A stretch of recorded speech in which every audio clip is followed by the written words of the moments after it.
नाज़रीन welcome back. Hindustan के वजीर आजम नरेंद्र मोदी ने 8 नवंबर को डीमोनेटाइजेशन यानी नोट बंद करना और करेंसी बड़े 500 और 1000 रुपए की मालियत के नोटों को तब्दील करने की जिस पॉलिसी का उन्होंने आगाज किया था और जिसके बारे में उनका ख्याल था कि इससे उनकी सियासी मकबूलियत में बहुत इजाफा होगा, उससे हिंदुस्तान में एक बहुत शदीद बहरान पैदा हो चुका है। इस हवाले से सबसे पहले आपको एक रिपोर्ट दिखाते हैं, फिर इस पर बात करते हैं।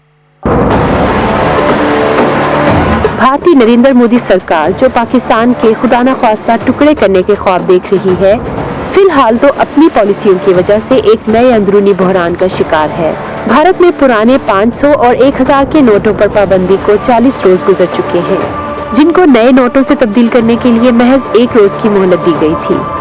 भारतीय वजीर आजम नरेंद्र मोदी ने इसकी वजह तो ये बताई कि इससे दहशतगर्दी, नोटों की ब्लैक मार्केट और जाली नोटों की सर्कुलेशन में कमी आएगी।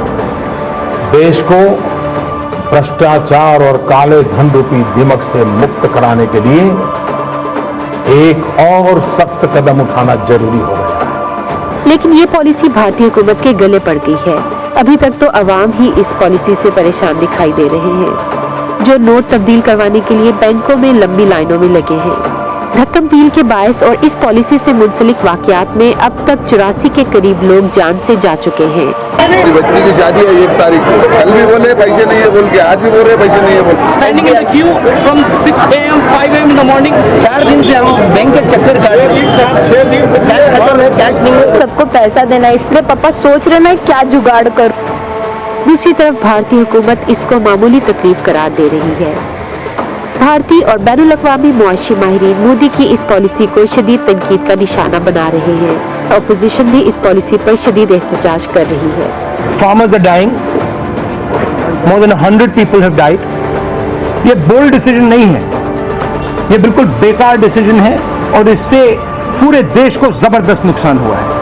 हम चाहते हैं कि इस लोकसभा में वो आके बात करें और यहाँ पे हम उनको भागने नहीं देंगे। हालात हुकूमत के कंट्रोल से बाहर जाते दिखाई दे रहे हैं। नोटों की बंदिश से पहले ना तो कोई मंसूबाबंदी की गई, ना ही असरात के बारे में सोचा गया कि इससे मार्केट और कारोबार में क्या फर्क पड़ेगा।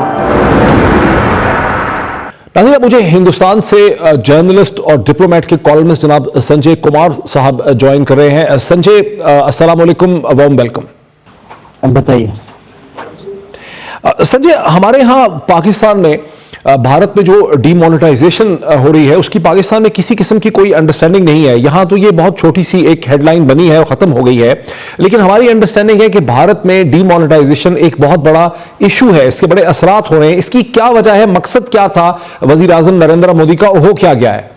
देखिए, डीमोनेटाइजेशन को हिंदी में बोलते हैं नोटबंदी, मतलब रुपया बंद हो जाना, नोट का बंद हो जाना। डीमोनेटाइजेशन में ये हुआ कि जितने भी 500 और 1000 के नोट्स थे, जो करीब 80% से ज्यादा थे, सरकार ने एक डिसीजन 8 नवंबर की रात को लिया और बंद कर दिया। 9 नवंबर से अचानक वो नोट्स बंद हो गए। लेकिन संजय, वजह क्या थी, मकसद क्या था? वजह तो प्राइम मिनिस्टर ही एक्सप्लेन कर सकते हैं इस सडन डिसीजन का, लेकिन उनका जो कहना है कि वो ब्लैक मनी को इस इकोनॉमी से हटाना चाहते हैं और ब्लैक मनी को हटाने के लिए उन्होंने बोला कि ये कदम जरूरी है। दूसरा, उन्होंने जो आर्गुमेंट दिया कि टेररिस्ट लोग बहुत सारे फेक करेंसी 500 और 1000 के इस्तेमाल करते हैं, इससे टेररिज्म भी कम होगा और इससे एक इकोनॉमी बूस्ट होगी। ये सब उन्होंने वजहें बताई और बोला। लेकिन संजय, अगर दहशतगर्द नोट प्रिंट करते हैं तो वो तो फिर नई करेंसी को भी प्रिंट कर लेंगे कि नई करेंसी कोई ऐसी है जिसे प्रिंट करना मुमकिन नहीं होगा? उन्होंने एक्सप्लेन किया पहली 8 नवंबर की रात को कि जो नए करेंसीज आएंगे उसमें चिप्स होंगे और भी मीडिया वालों ने ये काफी जोरों से प्रचार किया कि वो उसमें अलग ढंग के चिप्स होंगे जिससे उसे काउंटरफीट करना, नकली बनाना मुश्किल होगा। लेकिन अभी जो नए नोट सही में आए उसमें चिप्स है या नहीं, इसमें डिबेट ही है। लेकिन जहां तक हमें जानकारी है उसमें कोई ऐसी चिप्स नहीं है। हाँ, उसमें क्वालिटी थोड़ा उन्होंने इम्प्रूव किया है, लेकिन ऑलरेडी खबरें आ रही हैं दूसरे जगह से कि इसके भी नकली नोट्स निकल गए हैं।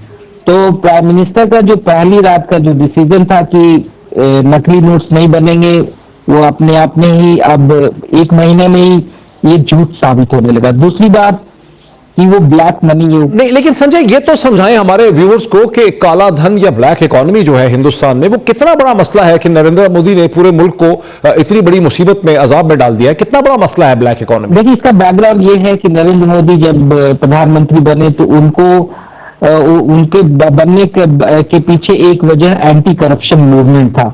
एंटी करप्शन मूवमेंट की वजह से ही प्राइम मिनिस्टर को इतना एक ओवरवेलमिंग मेजॉरिटी मिला पार्लियामेंट में, और कांग्रेस के ये बदहाली का जो कारण बना, हार का, एकदम बुरी तरह से हार का कारण बना ये एंटी करप्शन मूवमेंट। इसी मूवमेंट को वो को भी बरकरार रखना चाहते हैं। वो मोमेंटम जो उन्हें 2014 में मिला, उसी मोमेंटम को बरकरार रखते हुए और कांग्रेस को हमेशा के लिए नीचे दिखाने के लिए और एक पॉलिटिकली एलिमिनेट करने के लिए उन्होंने ये सोचा कि इससे बड़ा मसला और कुछ नहीं हो सकता, ब्लैक मनी पे अटैक करो। लेकिन उन्होंने एक कहते हैं कि तालाब में कुछ 4-5 मगरमच्छ को खत्म करने के फेर में बहुत सारी मछलियों को जान मार दिया उन्होंने। अभी सच्चाई जो संजय साहब, मैं आपको मैं एक छोटा सा टुकड़ा आपको सुनाना चाहता हूं, और हमारे व्यूअर्स भी देखेंगे, जिसमें राहुल गांधी जो कांग्रेस के लीडर हैं वो ये कहते हैं कि नरेंद्र मोदी कंफ्यूज्ड हैं, वो ये बता ही नहीं पा रहे कि उन्होंने डीमोनेटाइजेशन या नोटबंदी का अमल जो है वो क्यों किया है। ये जरा टुकड़ा सुन ले, फिर मैं आपकी सवाल पूछता हूं। प्रधानमंत्री काले धन की बात कर रहे थे। काले धन के बाद प्रधानमंत्री आतंकवाद के ऊपर गए, फिर प्रधानमंत्री वहां से निकले, कहा ये काउंटरफिट के खिलाफ है, फिर प्रधानमंत्री काउंटरफिट से भागे, कैशलेस इकोनॉमी में गए। कैशलेस इकोनॉमी से 2, 3, 5 कंपनीज को फायदा होगा जो हर ट्रांजैक्शन पे कमीशन लेंगे। संजय, आपने सुना ये 4-5 वजूहात हैं। कैशलेस इकोनॉमी क्या चीज है? वो कह रहे हैं कि क्रेडिट कार्ड से पूरा हिंदुस्तान ट्रांजैक्शन करेगा। ये तो जब 8 नवंबर की रात को जब प्रधानमंत्री पूरे देश को जब एड्रेस किया तो उन्होंने कैशलेस इकोनॉमी की बात ही नहीं की। वो उनका एक ही टारगेट था, ब्लैक मनी। ब्लैक मनी को का ही आर्गुमेंट लेकर उन्होंने कहा कि हम 500 और 1000 नोट्स को खत्म कर रहे हैं कल से।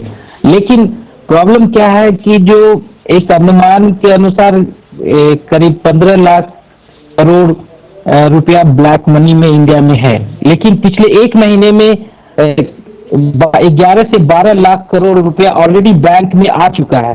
तो ये सवाल उठता है कि अगर इतने ब्लैक मनी थे तो बैंक में कैसे आ गए? वो तो वाइट हो गए। तो सरकार का जो मेन आर्गुमेंट था ब्लैक मनी पे वो एकदम खत्म हो गया। तो उस आर्गुमेंट को बचाने के लिए सरकार अपनी फेस को बचाने के लिए वो कैशलेस इकोनॉमी की बात करने लगे। उन्होंने बोला कि अब डिजिटल इकोनॉमी, कैशलेस इकोनॉमी देश के लिए। अच्छा, लेकिन ये तो समझाएं हमें कि अगर 11, 14, 1500 करोड़ 15,000 करोड़ रुपए में से 11 लाख वापस आ चुका है बैंकों में, तो फिर ये झगड़ा क्यों है? ये जो फसादात हो रहे हैं, जो मारपीट हो रही है, जो जलसे जुलूस हो रहे हैं, 84 या 100 लोगों की जो हत्या हो गई है, डेथ हो गई है, इसकी वजह क्या है? मतलब हुकूमत कंट्रोल नहीं कर पा रही, प्रोवाइड नहीं कर पा रही? नहीं, इसमें डीमोनेटाइजेशन में एक इश्यू ये है कि सरकार ने 500 और 1000 के नोट को तो बंद किया ही, प्लस उन्होंने सरकार ने ये बोला कि जिसके पास ऑलरेडी पैसे बैंक में है वो एक दिन में 2000 से ज्यादा विड्रॉ नहीं कर सकते एटीएम से। प्लस अगर एक वीक में नॉट मोर देन 24,000। अब ये हो गया कि अगर आपका पैसा भी बैंक में है तो यू कैन नॉट विड्रॉ। इस वजह से एक तो जिसके पास जो पैसा है वो विड्रॉ नहीं कर सकते, और जिसके पास पैसा नहीं है वो भी विड्रॉ नहीं कर सकते। 2000 से ज्यादा वो विड्रॉ नहीं कर सकते। तो आप देखेंगे तो इसका सियासी इंपैक्ट क्या होगा जब आगे इंतखाबात होने वाले हैं? आज देश का एक इंसान इस नोटबंदी से, डीमोनेटाइजेशन से परेशान है। किसान लोग परेशान है, व्यापारी लोग परेशान है, आम आदमी परेशान है, मिडिल क्लास परेशान है। आप समझ सकते हैं जब इतना बड़ा तबका इससे परेशान है तो इसका इम्पैक्ट भी बड़ा ही होगा। अब इस बीजेपी की सरकार को, नरेंद्र मोदी की सरकार को इसका एहसास अब होने लगा। पहले तो एक महीने तक ये कहते रहे कि ये देश के लिए अच्छी बात है, और जो डीमोनेटाइजेशन का समर्थन कर रहे हैं, सपोर्ट में है, वो एक देशभक्ति का काम कर रहे हैं। उन्होंने नेशनलिस्ट आर्गुमेंट लेकर लोगों का समर्थन खींचने की कोशिश की, लेकिन लोगों को समझ में आ गया कि ये इनका ये जो होल आइडिया डिमोनेटाइजेशन था वो इम्प्लीमेंटेड है, इन थॉट इश्यू है, इन थॉट प्रोग्राम है, और प्रधानमंत्री ने बड़ा इमोशनल होकर ही डिसीजन ले लिया, देश के हित में डिसीजन ले लिया। क्योंकि ऐसा कोई भी इकोनॉमिस्ट नहीं है इंडिया में, एक्सेप्ट जो सरकारी इकोनॉमिस्ट को छोड़ दे, जिन्होंने इस डिमोनेटाइजेशन के बारे में क्रिटिकल ओपिनियन नहीं रखे। सबने बताया कि इससे करीब करीब 2% इंडिया का जीडीपी पीछे चला जाएगा। नॉट ओनली दैट, जहां एक मुल्क जो जिसका 80% 90% के करीब इकोनॉमी कैश पे चलता है, उस वहां से आप कैश ही खत्म कर दे तो आप समझ सकते हैं कि जो वहां पे तो कितना संजय, क्या होगा। आखिरी सवाल यह है कि फरवरी में यूपी में, पंजाब में इलेक्शन हो रहे हैं, तो क्या ये झगड़ा जो है, जो इस वक्त की सूरत हाल है, ये इलेक्शन तक बढ़ते नजर आती है, ये खत्म हो जाएगी? नहीं, ये इश्यू अब पिकअप और जोर से करने लगा, लोगों को अब तकलीफ महसूस होने लगा। अब आप ये यूपी में इसका रिफ्लेक्शन आपको मिल जाएगा, जिस ढंग से डिसकंटेंटमेंट है और तो लोगों में। पंजाब में इस ऑलमोस्ट सर्टेन बीजेपी वहां जो अकाली दल के साथ अलायंस में, वहां पे करीब करीब ये श्योर है कि वहां पे वो नहीं आते।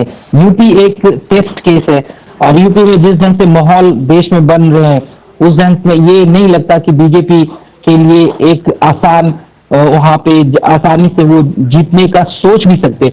वहां पे ऑलरेडी उनके लिए ग्राउंड टफ होता जा रहा है। आप जिस ढंग से आप देखिए, राहुल गांधी को जिस ढंग से अब प्रोमिनेंस मिलने लगा, उनकी आवाज को लोग सुनने लगे, इसी से आप समझ सकते हैं कि मोदी का ग्राफ धीरे धीरे अब नीचे जाने लगा।